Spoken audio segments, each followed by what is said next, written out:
Chapter 21: Building a Culture of Security and Reliability. By Heather Adkins. With Peter Valchev, Felix Grobert, Anna Opra, Sergei Samakov, Douglas Kalish, and Betsy Bayer. Imagine a new employee joining your organization. Is that employee aware of the importance of security and reliability, and how they are prioritized among other organizational objectives? Do employees know what role they play in ensuring that systems can withstand errors coming from a bad push or malicious adversaries? This chapter outlines aspects of a healthy culture of security and reliability. We also touch on how you can affect organizational culture by choosing good practices when it's time to make changes. Finally, we provide insights into how to influence leadership and teams across the organization to build buy-in for security and reliability. We share some practices here that we've found useful at Google and elsewhere, but keep in mind that no two organizations are exactly the same. You'll need to adapt these techniques to the culture of your organization. You will also find that it's likely not possible to adopt all of these strategies. This chapter is meant to be a guide and reference for continuous consideration. It's worth noting that at Google, we don't practice the recommendations we cover here perfectly every day, but rather seek to improve in each approach as part of building our overall culture. Effective security and reliability flourish when organizations embrace their importance by building a culture around these fundamentals. Organizations that explicitly design, implement, and maintain the culture they seek to embody achieve success by making culture a team effort, the responsibility of everyone, from the CEO and their leadership team, to technical leaders and managers, to the people who design, implement, and maintain systems. Imagine this scenario. Just last week, the CEO told your entire organization that getting the next big deal was critical to the future of the company. This afternoon, you found evidence of an attacker on the company's systems, and you know these systems will have to be taken offline. Customers are going to be angry, and the big deal may be at risk. You also know that your team may get blamed for not applying security patches last month, but a lot of people were on vacation and everyone is under tight deadlines for the big deal. What kinds of decisions does your company culture support employees making in this situation? A healthy organization with a strong security culture would encourage employees to report the incidents immediately despite the risk of delaying the big deal. Suppose that at the same time you're investigating the malicious interloper, the front-end development team accidentally pushes a significant change intended for staging to the live production system. The error takes the company's revenue stream offline for over an hour, and customers are overwhelming the support helpline. The trust of your customer base is quickly eroding. A culture of reliability would encourage employees to redesign the process that allowed an accidental front-end push, so that teams can manage the needs of customers and the risk of missing or delaying the big deal.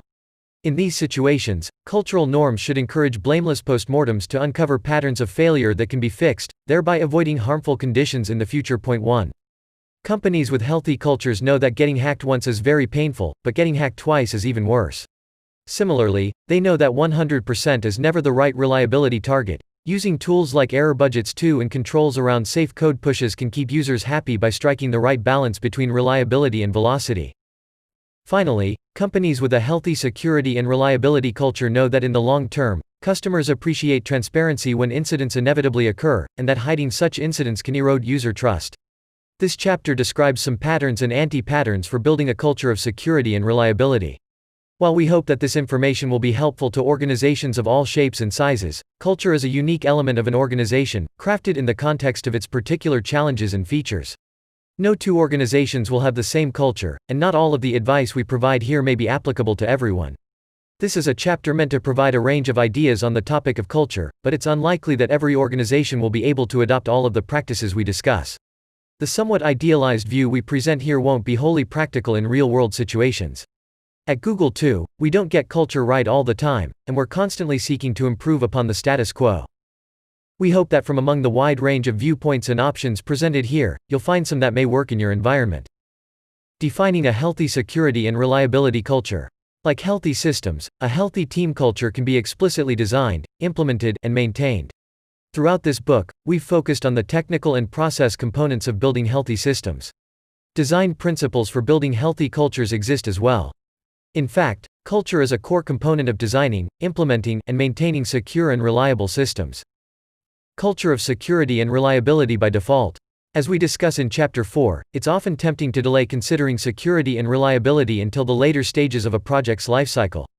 This postponement appears to accelerate initial velocity, but it does so at the expense of sustained velocity and a potentially increased cost of retrofits.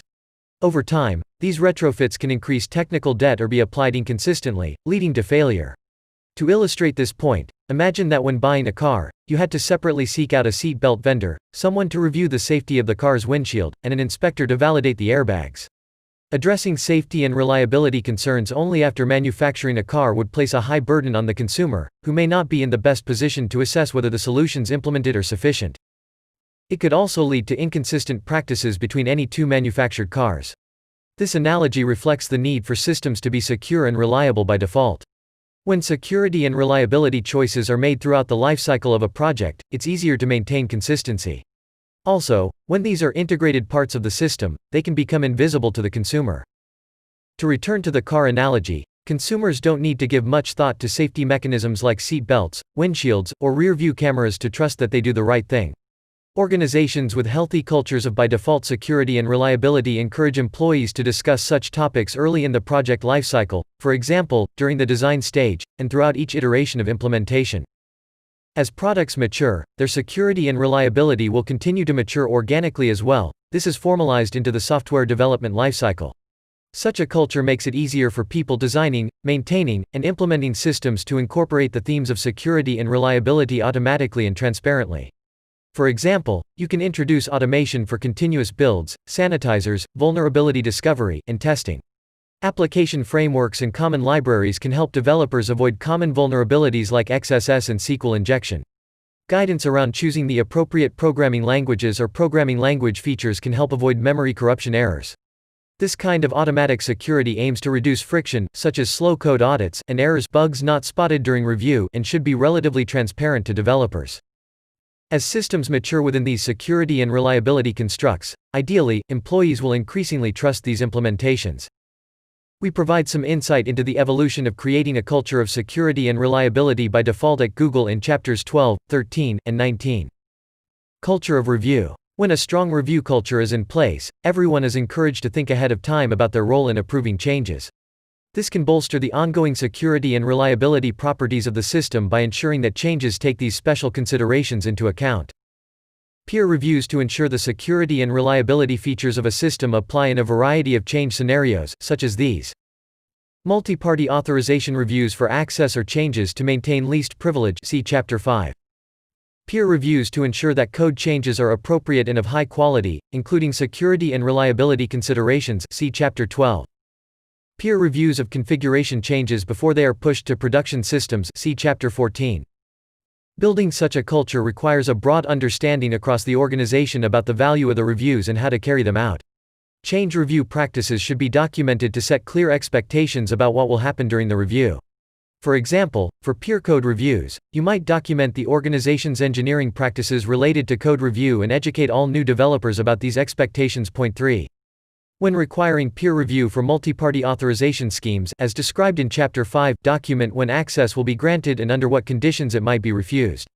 This establishes a common cultural set of expectations across the organization, so that only valid approval requests will succeed. Similarly, you should set expectations that if an approver denies a request, the reasons are understandable based on the documented policy, to avoid hard feelings between people and creating an us versus them mentality. The corollary to documentation is to educate reviewers so they understand the baseline expectations for being a reviewer. This education can happen early on, during onboarding to the organization or a project. Consider onboarding new reviewers through an apprenticeship scheme, in which a more experienced or calibrated reviewer also looks over the change. A culture of review requires everyone to participate in the review processes. While owners are responsible for ensuring the overall direction and standards of their respective areas, they too should be individually held accountable for the changes they initiate. No one should be able to opt out of a review simply because they have a senior role or don't want to participate. The owner of a code tree isn't exempt from having their code and configuration changes reviewed. In the same way, system owners aren't exempted from participating in multi-party authorization for logins. Reducing friction. Consider establishing lightweight review options that enable a quicker change process for minor changes. As we state in Chapter 14, reviews are effective only if they're mandatory. However, reviews need not be burdensome. A minor configuration change or a multi-party authorization request to temporarily access a non-sensitive resource doesn't have to require a heavyweight process. Be sure to have clearly established guidelines about what needs a lightweight review and what needs a heavyweight one, so developers and reviewers have the same expectations. By choosing the right workflow tooling, You can also help reduce friction for developers. Tools that make it easy to initiate changes, provide diffs for reviewers, and have automation support for small changes can decrease friction. Point 4. Ensure that reviewers have the context necessary to make decisions, and have the option to decline or redirect a review if they lack enough context to accurately assess whether the change is safe. This is especially important when reviewing the security and reliability properties of an access request, such as multi-party authorization, or changes to code snippets with safety implications. If the reviewer is not familiar with the kinds of pitfalls to look out for, then the review will not act as a sufficient control. Automated checks can assist with building this context. For example, in Chapter 13 we discussed how Google uses Tricorder to automatically raise security issues for developers and reviewers in the pre-submit phase of code changes. Culture of awareness. When members of an organization are aware they have security and reliability responsibilities, and know how to carry them out, they can be effective in achieving good outcomes. For example, an engineer may need to take extra steps to keep their account secure because they access sensitive systems. Someone whose job entails frequent communication with external parties may receive more phishing emails. An executive may be at higher risk when they travel to certain parts of the world. Organizations with healthy cultures build awareness of these kinds of conditions and reinforce it through educational programs. Awareness and education strategies are key to building a strong security culture. These initiatives should strive to be lighthearted and fun so that learners are interested in the content. People retain different types of information at different rates depending on how that information is conveyed, their existing familiarity with the material, and even personal factors like age and background. In our experience, many learners have a higher retention rate with interactive methods of learning like hands-on labs than with passive learning methods like watching a video. When building awareness, optimize for the best learning experience by carefully considering what types of information you want people to retain and how you want them to learn. Google takes several approaches to educating employees about security and reliability. On a broad scale, we provide mandatory annual training for all employees. We then reinforce these messages through specialty programs for certain roles. Here are some tactics we've found useful over years of implementing these programs at Google. Interactive talks. Talks that encourage audience participation can be a way of relaying complex information in a compelling way. For example, at Google, sharing top root causes and mitigations for significant security and reliability incidents has helped our employees better understand why we focus on these topics. We've found that these types of interactive discussions also encourage people to raise issues they find, from suspicious activity on their workstations to buggy code that could take systems down. This practice helps people feel like they're part of the team that makes the organization more reliable and secure. Games. Gamifying security and reliability is another way to build awareness. These methods tend to scale more effectively to larger organizations, which may be better able to give players flexibility around when they take the training and an option to retake it if they want. Our XSS game, shown in Figure 21:1, has been quite successful in teaching developers about this common web application vulnerability. Figure 21:1. A security training game. Reference documentation. Reading documentation may have a lower retention rate for learning than methods like hands-on exercises, but we've found that it's critically important to provide developers with strong documentation they can reference when needed. As we note in Chapter 12, reference documentation is important because it's difficult to keep the numerous nuances of security and reliability in one's mind simultaneously. For guidance on common security problems, Google maintains a set of internal security best practices that engineers can search for answers to problems as they arise. Point 5. All documentation should have clear ownership and be kept up to date or deprecated when it's not relevant anymore. Awareness campaigns. It can be hard to notify developers about recent security and reliability issues and developments. To tackle this, Google publishes weekly engineering advice in a one-page format. Figure 21:2 shows an example. These testing on the toilet episodes are distributed to restrooms throughout all Google offices. While initially aimed at improving testing, the program also occasionally features security and reliability topics. A flyer posted in an unavoidable location is a good way to present tips and provide inspiration. Point 6. Figure 21:2. An episode of testing on the toilet. Just-in-time notifications. Especially during procedural steps like checking in code or upgrading software, you may want to remind people of good security and reliability practices. Showing just-in-time notifications to people in these situations can help them make better risk decisions. At Google, we have experimented with showing pop-ups and hints in the moment. For example, when employees are upgrading software from an untrusted repository or trying to upload sensitive data to unapproved cloud storage systems. When users see alerts in real time when it matters, they can make better decisions for themselves and avoid mistakes. Point 7.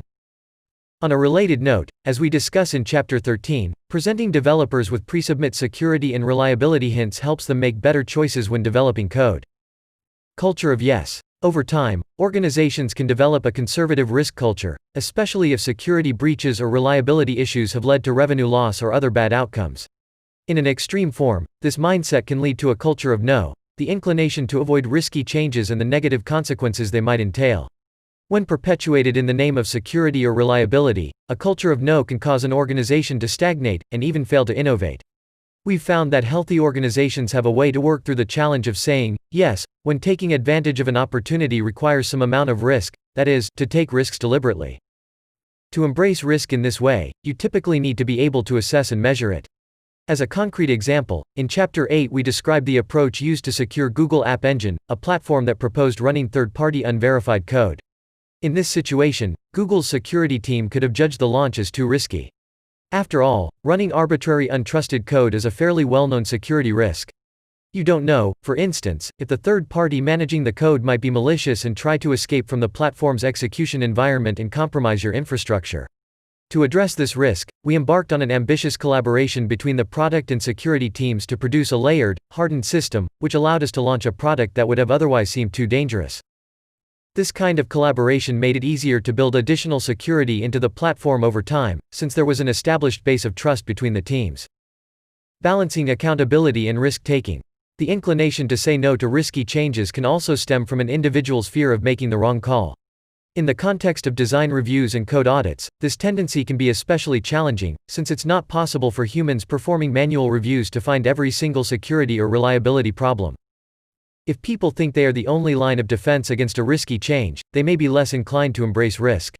Organizations that embrace risk defend against this pressure by adopting design strategies for elements such as least privilege, resiliency, and testing. These layered approaches lift the burden of being perfect off of individual shoulders. If someone makes a mistake during review, other checks and balances can prevent disaster. Another approach to embracing risk is to use error budgets, which allow for failures up to a certain limit. Once the organization reaches a predetermined maximum limit, teams are expected to collaborate to reduce risk to normal levels. Because the error budget maintains an emphasis on security and reliability throughout the product's lifecycle, innovators have the freedom to introduce a certain number of risky changes. Culture of inevitably. No system is perfect, and any system may eventually fail. At some point, your organization will likely experience a service outage or a security incident. Embracing this inevitability can help teams have the appropriate frame of mind to build secure and reliable systems and respond to failures. Point 8. At Google, we assume failure can happen at any time, not because we aren't diligent about proactive measures or because we lack confidence in our systems, but because we know that real-world systems can never be 100% secure and reliable. Chapter 16 discusses the need to prepare for the inevitable. Teams that embrace a culture of inevitability dedicate time to prepare for disasters so they can respond effectively. They talk openly about the possibilities for failure and set time aside to simulate these scenarios. Incident response skills are effective only when you use them regularly, so it's a good idea to use exercises such as tabletops, red team attacks, hands-on recovery tests, and disaster role-playing to test and refine your organization's processes. Organizations that embrace the inevitable also study any failures that do occur, including within their peer groups. Internally, they use blameless postmortems, discussed in Chapter 18 of this book and in Chapter 15 of the SRE book, to reduce the fear of failure and build confidence that repeated events will be unlikely. They also make use of after-action reports published by other organizations, both within and outside of their industry. These reports provide a broader understanding of failure scenarios that may be relevant to the organization. Using related case studies. In 2003, NASA convened the Columbia Disaster Investigation Board, which aimed to understand the root causes of the Space Shuttle Columbia incident. 9. The final report is a useful example of how an organization can study the underpinnings of failure to effect significant changes that contribute to a culture of safety and reliability. Specifically, Chapter 7 of the report notes that NASA's organizational setup and norms had impeded a culture of safety. This publicly available real-world example demonstrates good use of after-action reports, which we recommend conducting as blameless postmortems. These kinds of reports can also give leadership a clear understanding of how cultural breakdowns can lead to reliability and security issues. Culture of sustainability. In order to sustain the reliability and security features of a system in the long term, your organization must ensure that efforts to improve them are made continuously, and dedicate sufficient resources, staff and time, to the task. Sustainability requires building the means to handle outages, security incidents, and other emergencies on an ongoing basis, using clearly defined processes. To maintain this effort, teams must be able to balance the time spent on reactive work versus proactive investments that will pay off over the long term. To recall our example of the California Department of Forestry and Fire Protection from Chapter 17, effective teams allocate the burden of hard work across many people's shoulders so that no one person is saddled with excessive responsibility. Organizations with a culture of sustainability measure the workloads necessary to handle operational work, for example, incident response 10, as well as the investments required to make improvements over time. 11. They consider stress, burnout, and morale in their planning, adding sufficient resources to sustain long-term efforts or deferring work where necessary through prioritization. They avoid the need for heroics by setting up repeatable and predictable processes for handling emergencies and rotating the staff who handle emergencies regularly. They also proactively handle morale issues by surfacing individuals' concerns and continuously motivating people. Sustainable reliability and security culture at Google. Google has many moving parts and a correspondingly complex adversary landscape, which necessitates large teams of dedicated SREs and operational security personnel. These teams operate in, follow the sun, shifts in order to avoid stress and burnout, and are designed to be staffed accordingly. They spend only a portion of their time doing operational work and the rest making infrastructure improvements. We also designate dedicated development resources for long-term initiatives. There's an intended virtuous circle in this work because these initiatives strive to automate away toilsome operational work, improving morale and freeing people to spend more time on mentally challenging problems. The linchpin of the sustainability effort at Google, however, is the way we manage the health of our people. Managers are trained to focus on building and maintaining healthy teams, which includes addressing negative impacts of the work. These principles are encoded in our culture as part of Project Oxygen. Having a culture of sustainability also means knowing that sometimes exceptional circumstances can cause temporary deviations from expected workloads, and having good processes to handle those deviations. For example, if multiple business-critical systems haven't met their SLOs for a long period of time, or a serious security breach results in an extraordinary response effort, you may need an all-hands-on-deck effort to get things back on track. During this time, teams may be entirely devoted to operational work and improving security or reliability. While you might have to defer all other organizational work, you may also have to deviate from best practices. In healthy organizations, such extraordinary disruptions of normal business operations should be rare.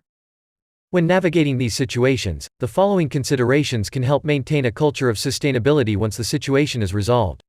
When operating outside of normal operations, be sure to clarify that the situation is temporary. For example, if you require all developers to manually supervise the changes they push to production, instead of only using automated systems, this might cause a lot of toil and unhappiness in the long term. Make clear that you expect the situation to return to normal soon, and give an idea of when that will happen. Have a dedicated group on standby that has an understanding of the risk landscape and the authority to make decisions quickly. For example, this group might grant exceptions to standard security and reliability procedures. This will reduce friction in execution, while giving the organization some assurance that safety mechanisms are still in place. Have a way to flag the times you had to bypass or overturn best practices, and be sure to address those one-offs later. When the event is complete, be sure that your postmortem reviews the reward system that may have led to the emergency. Sometimes, cultural issues like prioritizing feature launch over reliability or security features can lead to a buildup of technical debt. Addressing such issues proactively going forward will help the organization return to a cadence of sustainability. Changing culture through good practice. Affecting organizational culture can be difficult, especially if the team or project you're working on is well established. It's not uncommon for an organization to want to make security and reliability improvements, but find that cultural obstacles stand in the way. Counterproductive cultures exist for many reasons: leadership approaches, starvation of resources, and more. A common element of resistance to change, the kind of change necessary for security and reliability improvements, is fear. Change can conjure images of chaos, greater friction, loss of productivity and control, and increased risk. In particular, the topic of friction frequently surfaces in relation to new reliability and security controls. New access checks, processes, and procedures can be interpreted as interfering with developer or operational productivity. When organizations face tight deadlines and high expectations to deliver, either self-imposed or driven by management, fear of these new controls can heighten concerns. However, in our opinion, the belief that security and reliability improvements have to create friction is a myth. If you implement change with certain cultural considerations in mind, we believe these changes can actually improve everyone's experience. This section discusses some technical strategies to introduce change that may be useful even in the most difficult cultures. You may not be the CEO or a leader in your organization, but every developer, SRE, and security professional is an instrument of change in their own sphere of influence. By making conscious choices about how you design, implement, and maintain systems, it is possible to have a positive effect on your organization's culture. By choosing certain strategies, you may find that over time you can turn the tide by building trust and goodwill. The advice we give in this section is based on that goal, but culture is something developed over a long period of time, and it's highly dependent on the people and situations involved. When trying out some of the strategies outlined here in your organization, you may find they meet with only limited success, and some strategies may not work at all. Some cultures are static and resistant to change. Yet having a healthy culture that values security and reliability can be just as important as how you design, implement, and maintain your systems, so the fact that your efforts might not always work shouldn't stop you from trying. Align project goals and participant incentives. It takes hard work to build trust, but it's quite easy to lose it. In order for people who design, implement and maintain systems to collaborate across multiple roles, they need to share a common reward system. On a technical level, the reliability and safety of a project can be evaluated regularly through observable metrics like SLOs and threat modeling. For examples, see chapters 2 and 14. On a process and people level, you should make sure that career advancement opportunities reward security and reliability. Ideally, individuals should be evaluated according to high-level documented expectations. These shouldn't be just a set of checkboxes to tick, they should highlight themes and goals that individuals should aspire to meet. For example, the entry-level Google Software Engineering job ladder specifies that engineers should master at least one common skill outside of core coding, like adding monitoring to their services or writing security tests. Aligning project goals with your organization's strategy without aligning participant incentives might result in an unfriendly culture, whereby the people focused on improving the security and reliability of your products are not the ones who tend to get promoted. Since financial rewards regularly correlate to seniority, it's only fair to keep the employees who contribute to happy users happy by aligning project incentives to the reward system. Reduce fear with risk reduction mechanisms. Have you ever found yourself wanting to make a significant change, such as a rollout of new software or a new control, only to find that the organization pushes back because of the perceived risk? You can inspire confidence in your organization by making good deployment choices. We discuss many of these concepts chapter 7, but it's worth specifically noting the impact of culture here. Here are some strategies you might want to try. Canaries and staged rollouts. You can reduce fear by slowly rolling out substantial changes through small canary groups of users or systems. That way, the blast radius of an ill-fated change is small if something goes wrong. Also consider going one step further, and implementing all changes via staged rollouts and canaries. See chapter 16 in the SRE workbook. In practice, this approach has numerous benefits. For example, in Chapter 19 we discuss how the staged release cycle for Chrome balances the competing needs of speedy updates and reliability. Over time, Chrome's staged releases have fostered its reputation as a secure browser. We've also found that by making staged rollouts part of a routine change process, over time, an organization comes to expect that care and diligence are applied to all changes, which builds confidence in change and reduces fear. Dog food. By showing users that you're not afraid of your own changes, you can instill confidence in the stability and productivity impact of any particular change. Dog fooding, or eating your own dog food, involves adopting a change before that change affects others. This is especially important if you're affecting the systems and processes that impact people's daily lives. For example, if you're rolling out a new least privilege mechanism such as multi-factor authorization, adopt the stricter control within your own team before you require all employees to implement the change. At Google, before we roll out new endpoint security software, we test it on some of our most discerning users, the security team, first. Trusted testers. Inviting people in your organization to help test a change early in a project's lifecycle can reduce fear of future change. This approach lets stakeholders see a change before it becomes final, which allows them to raise concerns early. These newly open lines of communication give them a direct channel to deliver feedback if something goes wrong. Showing a willingness to gather feedback during testing phases can reduce silos between parts of your organization. It's important to make clear to the testers that you trust the feedback they're giving, and to make use of their feedback so they know they're heard. You can't always address every piece of feedback, not all of it will be valid or actionable, but by explaining your decisions to your tester population, you can build a strong coalition of trust. Opt-in before mandatory. A corollary to the dog food and trusted tester strategies is making a new control optional before it becomes mandatory. This gives teams the opportunity to adopt changes on their own timeline. Complicated changes, such as new authorization controls or testing frameworks, have a cost. It can take time for an organization to fully adopt such changes, and you often need to balance these changes against other priorities. If teams know they have time to implement changes at their own pace, they may be less resistant to doing so. Progressive stringency. If you have to put into effect a strict new policy for reliability or security, consider whether you can ratchet up the stringency over time. Perhaps you can first introduce a lower-level control that has less impact before teams fully adopt a more stringent one with a heavier burden. For example, suppose you want to add least privilege controls that require employees to justify their access to certain data. Users who don't justify the access appropriately will be locked out of the system. In this scenario, you could start by having the developer team integrate the justification framework, such as a library, into the system, but keep end-user justifications optional. Once you deem the system to be performant and secure, you could require justifications to access data without locking out users who fail to meet the established criteria. Instead, the system could provide detailed error messages when a user enters an inaccurate justification, providing a feedback loop to train users and improve use of the system. After a period of time, when metrics show a high success rate for proper justifications, you can make the stringent control that locks users out of the system mandatory. Make safety nets the norm. Reliability and security improvements often require you to remove long relied upon resources that don't measure up to the new safety standards you're introducing. For example, imagine you want to change how people in your organization use Unix root privileges, or similar highly privileged access, perhaps by implementing new proxy systems, see Chapter 3. Fear of substantial changes like these is natural. After all, what if a team suddenly loses access to a resource that's mission critical? What if the change results in downtime? You can reduce fear of change by providing safety nets like break-glass procedures discussed in Chapter 5 that allow users to bypass a new stringent control. These emergency procedures should be used sparingly, however, and subjected to a high level of audit. They should be viewed as a last resort, not a convenient alternative.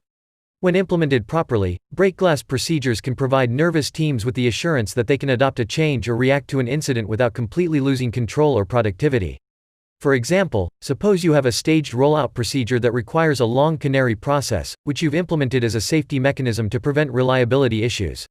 You can provide a break-glass bypass mechanism to make the push happen immediately if absolutely necessary. We discuss these types of situations in Chapter 14. Increase productivity and usability. A fear of increased friction can make organizational changes with regard to security and reliability difficult. If people view new controls that slow down development and innovation as counterproductive, they may assume that their adoption will have a negative impact on the organization. For this reason, it's often important to think carefully about the adoption strategy for new initiatives. Consider the amount of time necessary to incorporate the change, whether the change might slow down productivity, and whether the benefit outweighs the cost of making the change. We've found that the following techniques help decrease friction. Build transparent functionality. In Chapters 6 and 12, we discuss relieving developers of the responsibility for security and reliability by using Secure by Construction APIs, frameworks, and libraries. Making the secure choice the default choice helps developers do the right thing without placing a heavy burden on them.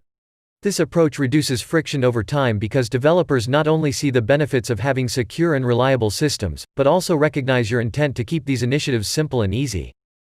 We've found this can build trust between teams over time.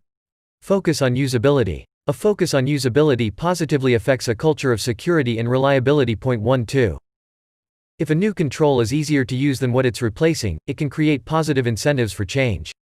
In Chapter 7, we talk about how we focused on usability when rolling out security keys for two-factor authentication. Users found that touching a security key to authenticate was much easier than typing in one-time passwords generated by hardware tokens. As an added bonus, the enhanced security of these keys allowed us to require less frequent password changes. Point 1-3. We performed a risk analysis on this topic, considering trade-offs in usability, security, and auditability. We found that security keys negate the efficacy of password theft by a remote attacker. When combined with monitoring to detect suspected compromise of passwords, and enforcement of password changes in such an event, we were able to balance security and usability. There are other opportunities where security and reliability features can deprecate old or unwanted processes and increase usability. Taking advantage of these opportunities can build user confidence and trust in security and reliability solutions. Self-registration and self-resolution. Self-registration and self-resolution portals empower developers and end users to address security and reliability issues directly, without gating on a central team that may be overloaded or slow. For example, Google uses deny and allow lists to control which applications can run on the systems that employees use. This technology is effective in preventing execution of malicious software, such as viruses. The downside is that if an employee wants to run software not already on the allow list, they need to seek approval. To reduce friction for exception requests, we developed a self-help portal called Upvote that enables users to get approval for acceptable software quickly. In some cases, we can automatically determine a piece of software to be safe and approve it. If we can't automatically approve the software, we give the user an option to have it approved by a set number of peers. We've found social voting to be a satisfactory control. It's not perfect. Sometimes employees approve software that's not necessarily business related, such as video games, but this approach has had a high rate of effectiveness in preventing malware from being executed on our systems.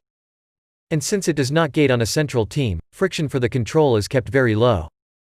Overcommunicate and be transparent. When advocating for change, the means of communication can influence outcomes.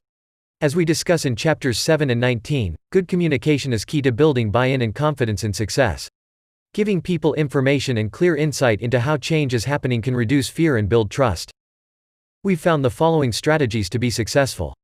Document decisions. When making a change, clearly document why it's happening, what success looks like, how the change will be rolled back if operating conditions deteriorate, and who to talk to in case of concerns. Make sure that you clearly communicate why you're making the change, especially if it directly affects employees. For example, every production excellence slow at Google requires a documented rationale. Since the SRE organization is measured against these SLOs, it's important that SREs understand the meaning behind them. 15. Create feedback channels. Make communication bidirectional by creating feedback channels through which people can raise concerns. This could be a feedback form, a link to your bug tracking system, or even a simple email address. As we mentioned in the discussion of trusted testers, reduce fear with risk reduction mechanisms. Giving partners and stakeholders a more direct involvement in a change can lessen fear. Use dashboards. If you're making a complex change across multiple teams or parts of the infrastructure, use dashboards to show clear expectations of what you need people to do and provide feedback on how well they're doing. Dashboards are also helpful in showing the big picture of a rollout and keeping the organization in sync on progress. Write frequent updates. If a change takes a long time, some changes at Google have taken several years, assign someone to write frequent, for example, monthly, stakeholder updates outlining progress.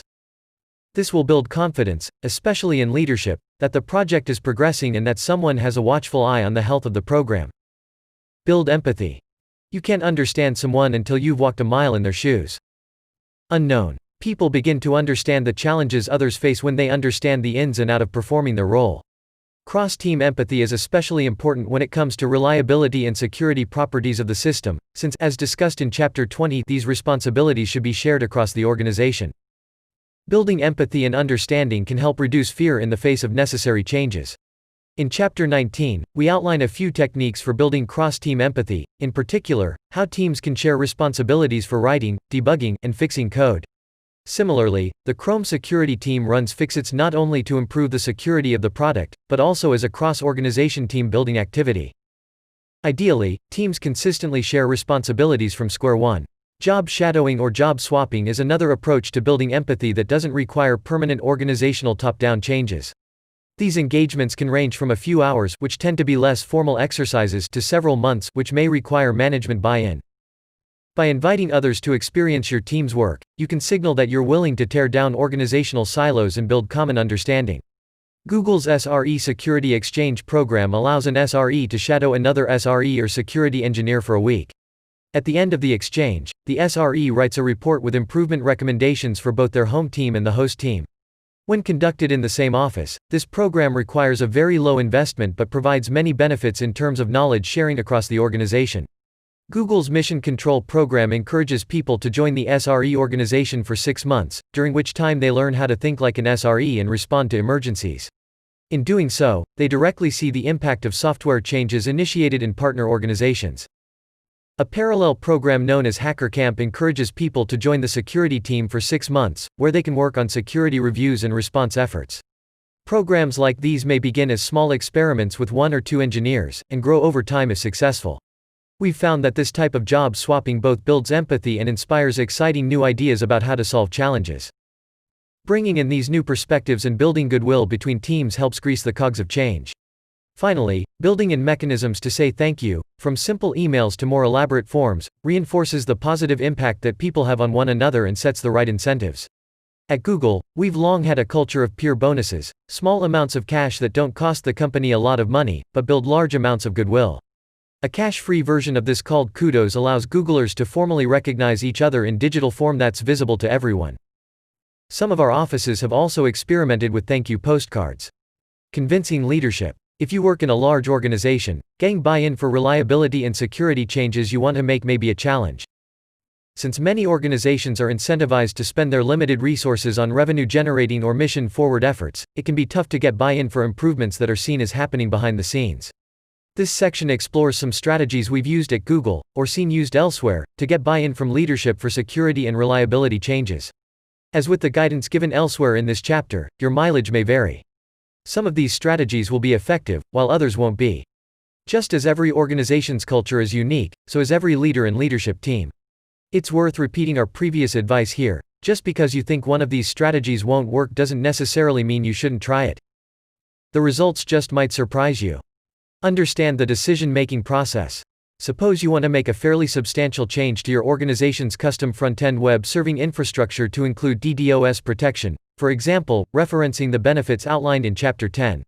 You know this will vastly improve the reliability and security of the system, but it also requires multiple teams to incorporate new libraries or restructure code. Integrating and testing this change properly could take months.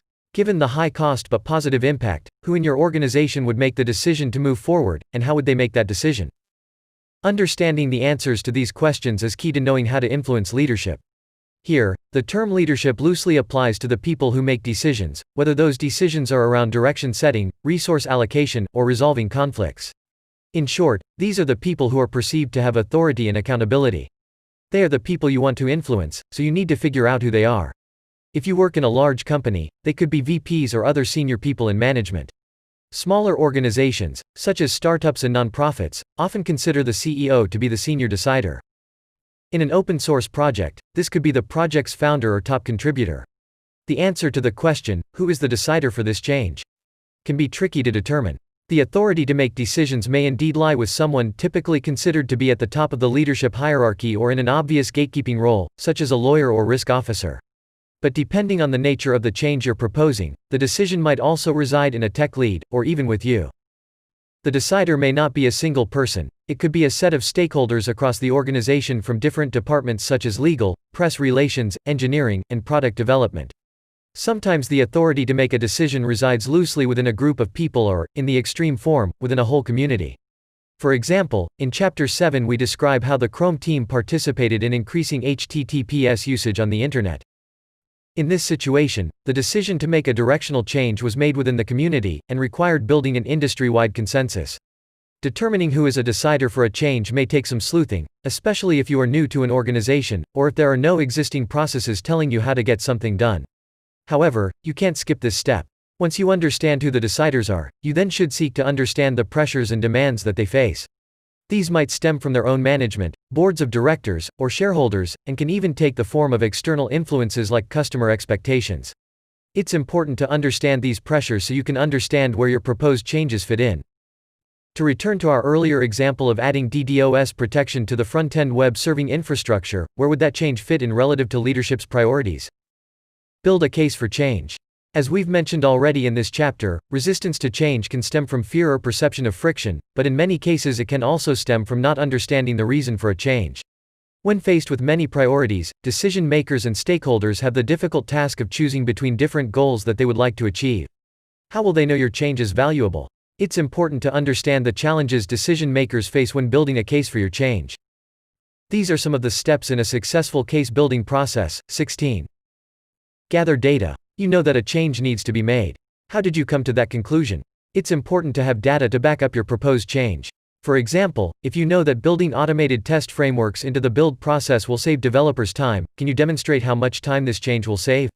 If you're advocating for continuous builds because the practice creates incentives for developers to fix errors, can you show how continuous builds save time in the release processes?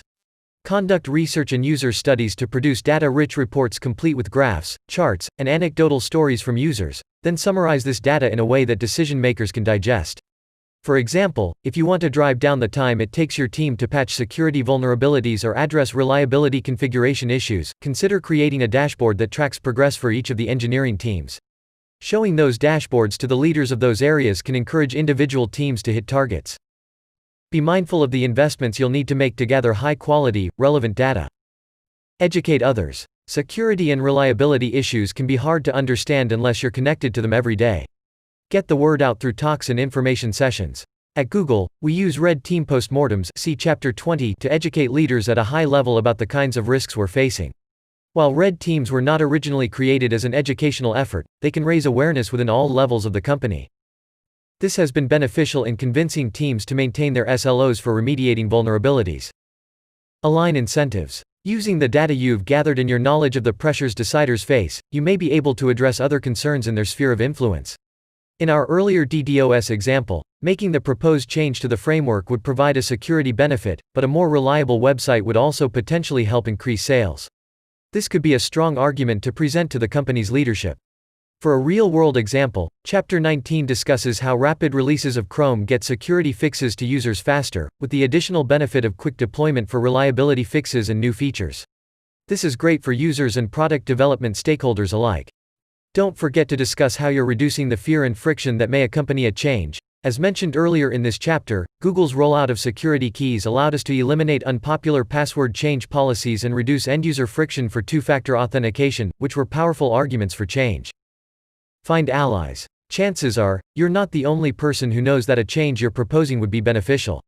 Finding allies and convincing them to support your change can add weight to your argument, especially if those people are organizationally close to the decision makers. Allies can also test your assumptions about a change. Perhaps they know of different data-based arguments, or understand the organization in a way that you don't. This type of peer review can bolster the strength of your argument. Observe industry trends. If you're adopting a change that other organizations have already adopted, you may be able to rely on their experiences to convince your leadership. Do your research. Articles, books, public talks at conferences, and other materials may demonstrate how and why an organization took up a change.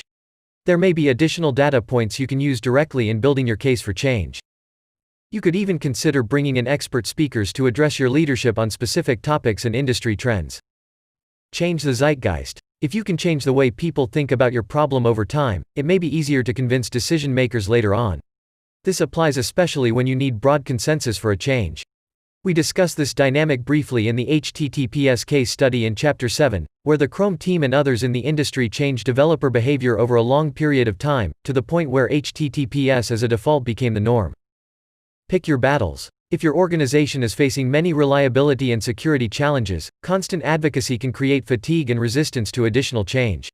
It's important to pick your battles carefully, prioritize initiatives that have a chance of succeeding, and know when to stop advocating for lost causes. This shows leadership and decision makers that you're tackling the most important issues. Lost causes, that is, proposals you have to shelve, have value too. Even when you can't successfully advocate for change, having data that supports your ideas and allies that back your plan, and educating people about the problem, can be valuable. At some point, your organization may be ready to tackle a challenge you've already studied. If you already have a plan waiting in the wings, teams can move faster. Escalations and problem resolution. Despite best efforts, sometimes the need to make decisions on a security or reliability change can rise to the surface in an explosive way. Perhaps a serious outage or security breach means that you quickly need more resources and staffing. Or perhaps two teams have differing opinions on how to solve a problem, and the natural course of decision-making isn't working. In these types of situations, you may need to seek resolution from the management chain. When dealing with escalations, we recommend the following guidelines. Form a group of colleagues, mentors, tech leads, or managers to provide input on the situation from both sides. It's usually a good idea to walk through the situation with someone with an unbiased view before deciding to escalate. Have the group summarize the situation and propose decision options for management. Keep this summary as concise as possible. Maintain a strictly factual tone, and include links to any relevant supporting data, conversations, bugs, designs, etc. Make the potential impact of each option as clear as possible. Share the summary with your own team's leadership to ensure further alignment on possible solutions. For example, multiple issues might require simultaneous escalation. You may want to either merge escalations or emphasize other aspects of corresponding situations. Schedule a session to present the situation to all affected management chains and designate appropriate decision makers in each chain. The decision makers should then make a formal decision or meet separately to discuss the issue. As a concrete example, sometimes security issues at Google need to be escalated when an unresolvable disagreement arises between the product team and the security reviewer about the best course of action. In this case, an escalation is initiated within the security team. At that point, the two senior leaders within the organizations negotiate a compromise or decide to implement one of the options suggested by the security team or the product team. Because we integrate these escalations into our normal company culture, escalations aren't seen as confrontational.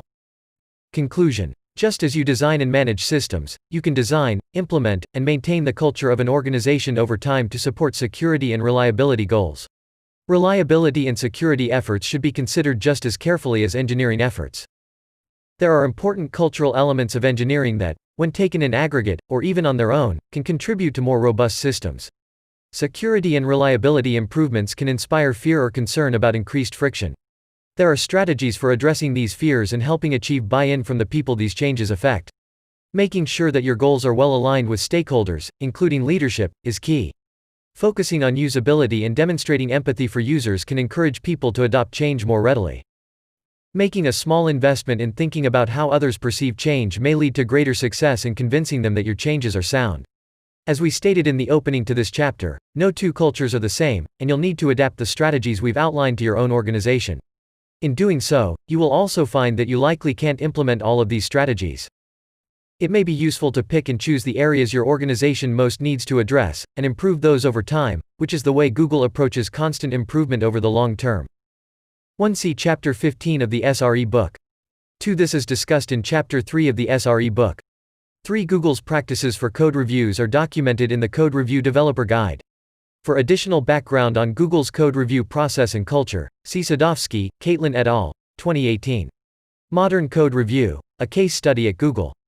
4. A 2018 study of the modern code review process at Google found that developers valued the low-friction workflows provided by their tooling. 5. For example, Google maintains a set of best practices for cross-site scripting. 6. A recent study on the use of the testing on the toilet program at Google showed that the program increased developer awareness. See Murphy-Hill, Emerson et al., 2019. Do developers learn new tools on the toilet? Proceedings of the 41st International Conference on Software Engineering. 7. This topic is closely related to nudging, a method of changing behavior by subtly encouraging people to do the right thing. Nudge theory was developed by Richard Thaler and Cass Sunstein, who were awarded a Nobel Prize in Economics for their contribution to behavioral economics. For more information, see Thaler, Richard H., and Cass R. Sunstein. 2008. Nudge: Improving Decisions About Health, Wealth, and Happiness. New Haven, Connecticut, Yale University Press. 8. Dave Renson, Director of Customer Reliability Engineering at Google, considers this topic in greater detail in his talk, Less Risk Through Greater Humanity. 9. The final report of the Columbia Disaster Investigation Board is preserved on the NASA website for the general public to read. Chapter 7 in particular focuses on the culture of safety at NASA and its impact on the disaster. We've found that the report's findings can often be extrapolated to organizational culture in other types of engineering organizations. 10. See Chapter 29 of the SRE book. 11. See Chapter 32 of the SRE book. 12. Usable solutions for security and privacy have long been recognized as key to successful deployment of technology controls. For a flavor of what these conversations look like, you might be interested in exploring the proceedings of SOUPS, a conference dedicated to usable security and privacy. 13 studies have shown that users make poor choices that put their passwords at risk. For more information on the adverse effects of user password choices, see Zhang, Yinqin, Fabian Monrose, and Michael K. Reiter. 2010. The Security of Modern Password Expiration, an Algorithmic Framework and Empirical Analysis. Proceedings of the 17th ACM Conference on Computer and Communications Security, 176–186. Standards and compliance regimes are also considering these effects.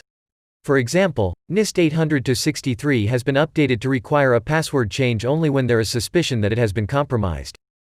14. Password Alert is a Chrome browser extension that alerts when a user has typed their Google or G Suite password into a malicious website. 15. Production excellence reviews are carried out periodically on SRE teams by senior SRE leaders, assessing them on a number of standard measures and providing feedback and encouragement. And slow of 99.95% might be accompanied by a rationale such as, We previously wanted to reach a 99.99% success rate, but found this target to be unrealistic in practice. We have not discovered a negative impact on developer productivity at 99.95%.